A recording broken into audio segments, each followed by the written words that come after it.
এইমাত্র big breaking news বেরিয়ে আসে যে কিছুদিন আগে আমরা রিপোর্ট আসছিল, ক্রিকবাজ রিপোর্ট করেছিল যে সেপ্টেম্বরের ফার্স্ট উইকে হয়তো বিসিসিআই প্রত্যেকটা ফ্র্যাঞ্চাইজকে রিটেনশন আপডেটটা কনফার্ম অফিসিয়াল করে দেবে, যে কটা প্লেয়ার ধরে রাখতে পারবে, কটা আরটিএম কার্ড, ইম্প্যাক্ট প্লেয়ার্সের রুলস, প্রত্যেকটা রুলস কিন্তু এই সেপ্টেম্বরের ফার্স্ট উইকে হয়তো আমরা দেখতে পেতাম। কিন্তু রিপোর্ট আসে হয়তো সেটা দেরি হতে পারে, হয়তো সেপ্টেম্বরের সেকেন্ড উইক বা সেপ্টেম্বরের লাস্টে হয়তো এই রিটেনশন আপডেট ফাইনালাইজ করতে পারে। কারণ বিসিসিআই দুটো নিউ রুল নিয়ে কিন্তু তারা কথাবার্তা চালাচ্ছে, ওই জন্য দেরি হতে পারে। সেটা হচ্ছে দুটো বাউন্স রুল আর ইম্প্যাক্ট প্লেয়ার্সের রুলস।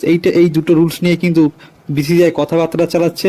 তো এখনো কিন্তু রিটেনশন যে নিয়মটা সেটা কিন্তু সেপ্টেম্বরের ফার্স্ট উইকে নাও আসতে পারে, হয়তো মানে 14-15 তারিখ এরকম সেপ্টেম্বরে, বা সেপ্টেম্বরের লাস্ট 29-30 তারিখে হয়তো আমরা রিটেনশনের ফাইনাল আপডেট দেখতে পারি।